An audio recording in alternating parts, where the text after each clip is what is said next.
Al centro accoglienza visitatori del Consorzio delle Torbiere del Lac d'Isère che è stato un convegno per spiegare quel che il Consorzio fa per gli studenti e per i disabili. Questa giornata mi presenta il percorso per persone disabili, è un percorso finanziato dalla Regione, realizzato con i tecnici del Politecnico di Milà, che ha fatto un ottimo progetto. Il percorso prevede anche un piccolo tratto per non vedenti, in dove dei pannelli da lettura con caratteri braille e anche dei pannelli in rilievo, dove i non vedenti riescono addirittura a capire che tipo di percorso che è. Però naturalmente il percorso è un percorso che non ritiene aperto a tutte le persone, quindi a tutte vuol dire proprio a tutti, persone diciamo abili e persone disabili. Quindi per noi è una cosa molto buona, molto utile, molto necessaria, soprattutto per le scolaresche, le quali se presentano, se hanno dei bambini che hanno dei problemi di disabilità, devono star ferme nelle classi appunto per non creare ingiustizia verso quei bambini. Invece in questa occasione possono venire anche a usufruire di questo percorso. È un percorso che è lungo 600 metri, quindi abbastanza lungo, che parte da questo diciamo, sede del centro di accoglienza di Iseo e che arriva in mezzo alla torbiera vicino alla torretta di avvistamento. È un percorso molto interessante, molto utile. In questo centro di accoglienza, oltre naturalmente ad essere accompagnati sul percorso, c'è la cooperativa Cauto che collabora con noi, che fa la parte didattica e anche sempre un'altra roba interessante. Il nostro consorzio, oltre a pensare alla gestione della riserva, quindi al mantenimento della natura e tutto quanto inerente, si preoccupa soprattutto della parte didattica, perché siamo convinti che le nuove generazioni possano capire l'utilità, l'importanza di zone di questo tipo, che stanno rimanendo purtroppo anche qui da noi molto poche. Gianni Lecchi l'ha servito la serie dei relatori, nonché l'ha parlato della gestione del parco. A Lecchi è succedito al sindaco di Isè, Riccardo Venchiarutti, che l'ha portato in sua luce. E dopo Giancarlo Onger l'ha parlato a nome delle scuole e delle strutture del parco, che le è data poi ai disabili e a chi che Georg da Ista, ma che nella vita i ghed è più di tanti. È mio coglione, ma con alcol in sotto. Malaset per entrare e usufruire del parco, guide prenotare oppure entrare senza di una gota di più.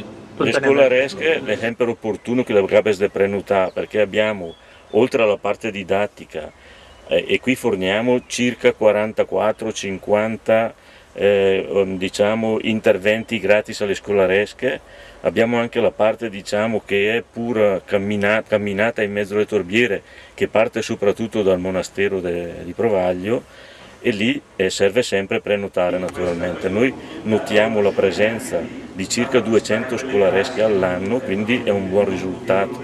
Vuol dire che tantissimi ragazzi che vanno tra gli 8 anni e i 15 anni, quindi scuole elementari e scuole medie, si approcciano alla torbiera e la vivono molto bene. Io ho avuto esperienza di accompagnare anch'io qualche gruppo di ragazzi e ho notato che sono molto interessati, molto interessati. Abbiamo comunque un gruppo di guide, che sono una ventina di guide volontarie, che ci aiutano in questa operazione. Poi dico anche che arrivano in torbiera anche tantissimi adulti, tantissimi turisti che fanno un tipo di turismo mirato, ecco il turismo che piace a noi, non il turismo da lungo lago, ma un turismo che si interessa effettivamente di natura, e contiamo una presenza che si aggira attorno ai 25-30 mila presenze all'anno.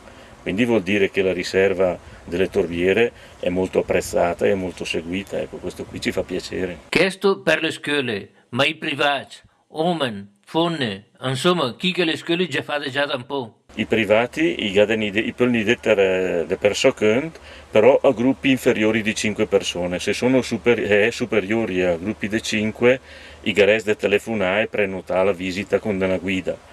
Comunque, vedete anche di gruppi leggermente più numerosi di 5 per camminare tranquillamente. L'unica cosa che devono fare, chi cade fa, i visitatori che è mio abitanti dei 3 comuni, quindi è mio abitanti di Provaglio e Portefranca, i cade tira su un ticket e paga un ticket di 1 euro a testa. Ecco, questa è l'unica differenza che da che abita che in giro e che abita un po' più da longe.